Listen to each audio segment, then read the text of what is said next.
ଯେତେବେଳେ ଆମେ ପ୍ରାଚୀନ ମିଶର ଆଉ ସେମାନଙ୍କର ମୃତ୍ୟୁ ପରବର୍ତ୍ତୀ ଜୀବନ କଥା ଭାବୁ ସାଧାରଣତଃ ଆମ ମନକୁ ସ୍ୱର୍ଗ କିମ୍ବା ନରକର ଚିତ୍ର ଆସେ ଠିକ୍ ନୁହେଁ କି କିନ୍ତୁ କ'ଣ ହେବ ଯଦି ଏହା କୌଣସି ସ୍ଥାନ ନୁହେଁ ବରଂ ଏକ ବିଶାଳ ବ୍ରହ୍ମାଣ୍ଡୀୟ ଇଞ୍ଜିନ୍ ହୋଇଥିବ ହଁ ସେମାନଙ୍କର କଳ୍ପନା ଆମ ଭାବନାଠାରୁ ବହୁତ ବହୁତ ଜଟିଳ ଆଉ ରୋମାଞ୍ଚକର ଥିଲା।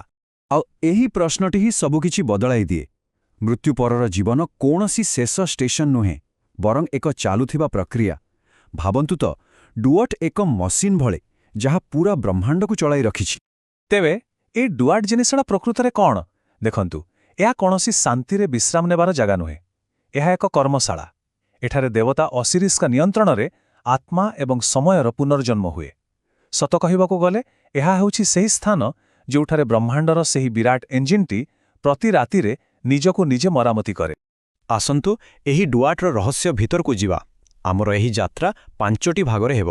ଆମେ ଦେଖିବା କିପରି ପାତାଳ ଲୋକ ଏକ ଇଞ୍ଜିନ୍ ଭଳି କାମ କରେ, ତାପରେ ଏହି ଅନ୍ଧାରୀ ମୁଲକ ପାଇଁ ଏକ ମାନଚିତ୍ର ଖୋଜିବା, ସୂର୍ଯ୍ୟ ଦେବତା ରାଙ୍କ ସହିତ ତାଙ୍କର ବିପଦଭରା ଯାତ୍ରାରେ ସାମିଲ ହେବା, ଏକ ଅଜେୟ ଶତ୍ରୁର ସାମ୍ନା କରିବା ଏବଂ ଶେଷରେ ବୁଝିବା ଯେ କିପରି କେବଳ ଗତି ହିଁ ଶୃଙ୍ଖଳା ଆଣିପାରେ। ଆଚ୍ଛା ତେବେ ଆମ ଯାତ୍ରାର ପ୍ରଥମ ପାଦ ଆସନ୍ତୁ ଡୁଆଟ୍କୁ ଏକ ଇଞ୍ଜିନ୍ ହିସାବରେ ଦେଖିବା। ଭାବନ୍ତୁ ଏମିତି ଏକ ମେସିନ୍ ଯାହା ବ୍ରହ୍ମାଣ୍ଡର ଦୁଇଟି ଓଲଟା ଶକ୍ତିକୁ ନେଇ ଚାଲେ, ଗୋଟିଏ ପଟେ ଶୃଙ୍ଖଳା ଆଉ ପଟେ ବିଶୃଙ୍ଖଳା, ଆଉ ଏହି ମେସିନ୍ ସେ ଦୁହିଁଙ୍କ ଭିତରେ ସନ୍ତୁଳନ ରଖେ। ତେଣୁ ଏହା କୌଣସି ସ୍ଥିର ଜାଗା ନୁହେଁ। ଏହାକୁ ଏକ ବହିଯାଉଥିବା ନଈ ଭଳି ଭାବନ୍ତୁ, କୌଣସି ପୋଖରୀ କି ହ୍ରଦ ଭଳି ନୁହେଁ। ଏହାର ପରିଚୟ ତାର ସ୍ଥିରତାରେ ନାହିଁ ବରଂ ତାର ପ୍ରବାହରେ ଅଛି। ଏହି ଯେଉଁ ଲଗାତାର ଗତି ଅଛି ନା ସେଇଟା ହିଁ ବ୍ରହ୍ମାଣ୍ଡକୁ ଭାଙ୍ଗିବାରୁ ବଞ୍ଚାଉଥିଲା। ଯଦି ଏହି ଗତି ଅଟକିଯାଏ ତେବେ ସବୁକିଛି ଶେଷ।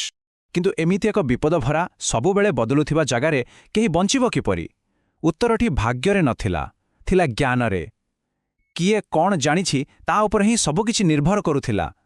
ଜ୍ଞାନ ହିଁ ଏଠାରେ ବଞ୍ଚିବାର ଏକମାତ୍ର ଚାବିକାଠି ଥିଲା। ଏହି ଯାତ୍ରା ସହଜ ନଥିଲା।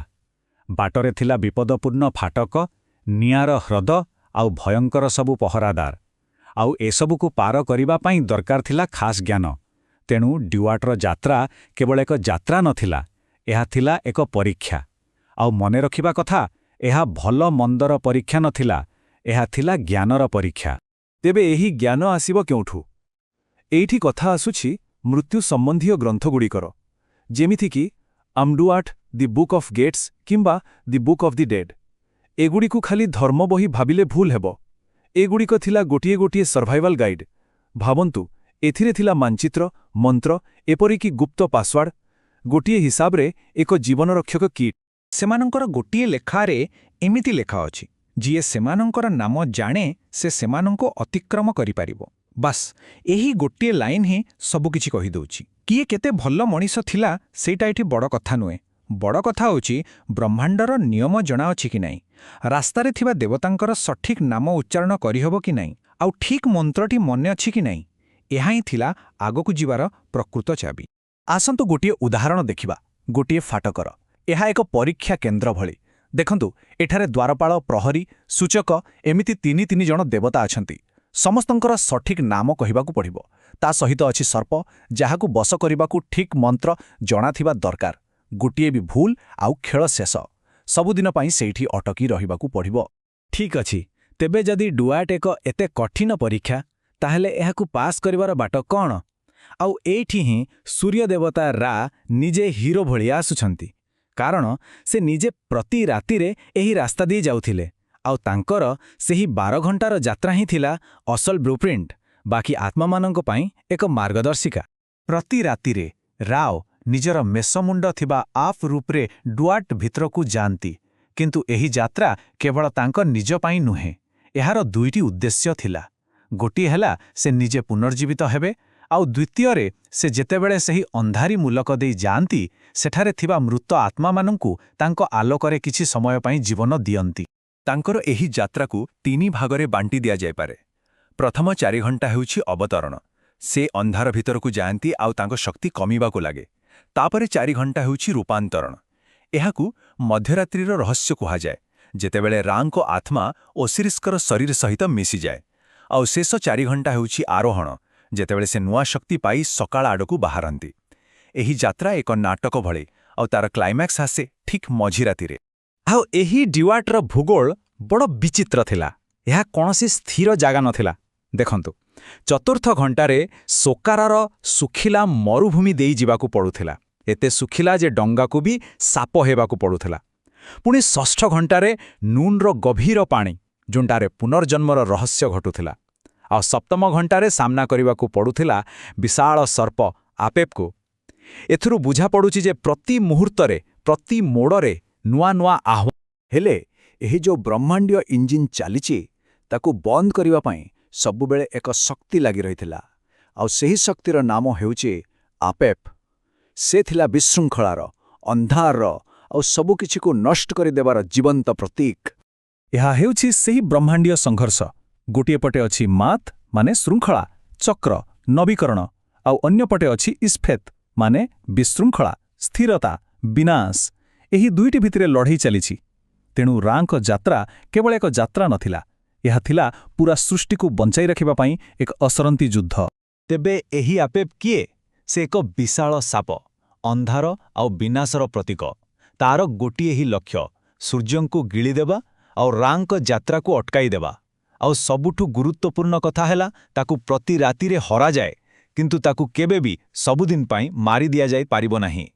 ବିଶୃଙ୍ଖଳା ଏକ ଲଗାତାର ଚାପ ଭଳି, ଯାହାକୁ କେବଳ ସମ୍ଭାଳିବାକୁ ପଡ଼ିବ, ସମ୍ପୂର୍ଣ୍ଣ ଶେଷ କରି ହେବନି।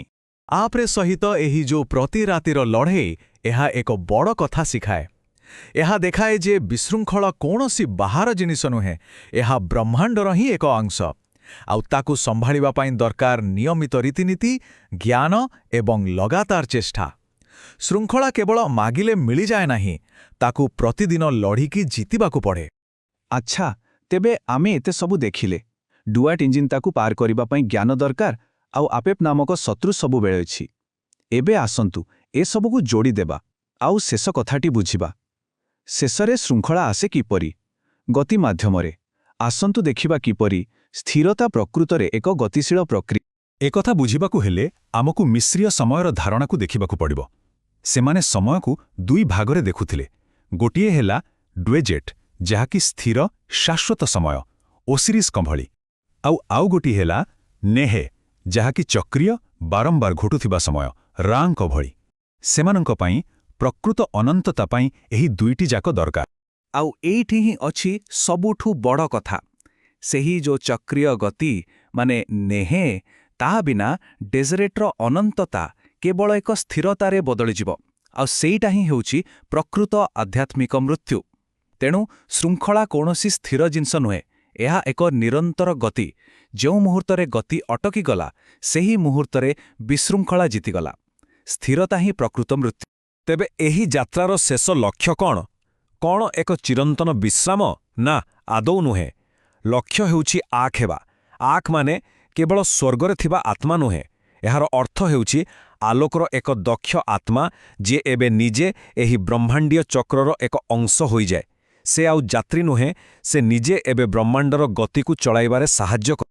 ସେମାନଙ୍କ ଗୋଟିଏ ଗ୍ରନ୍ଥରେ ଲେଖା ଅଛି, ସେ ସର୍ବଦା ଡୁଆର୍ଟରୁ ବାହାରିବେ ଏବଂ ପୁଣି ପ୍ରବେଶ କରିବେ। ଏକ ସତ୍ୟ ପ୍ରତିକାର, ଲକ୍ଷ ଲକ୍ଷ ଥର ପ୍ରମାଣିତ। ଏହି ଗୋଟିଏ ବାକ୍ୟ ହିଁ ସବୁକିଛିର ସାରାଂଶ। ଏହା ଏକ ଅନ୍ତହୀନ ଯାତ୍ରାର କଥା କହୁଛି। ଏକ ଚକ୍ର ଯାହା କେବେ ଅଟକେ ନାହିଁ। ଏକ ପ୍ରକ୍ରିୟା ଯାହା ଲକ୍ଷ ଲକ୍ଷ ଥର ନିଜକୁ ସଫଳ ବୋଲି ପ୍ରମାଣିତ କରିସାରିଛି। ତେବେ ଏସବୁ ଶୁଣିବା ପରେ ଶେଷରେ ଗୋଟିଏ ପ୍ରଶ୍ନ ମନକୁ ଆସୁଛି।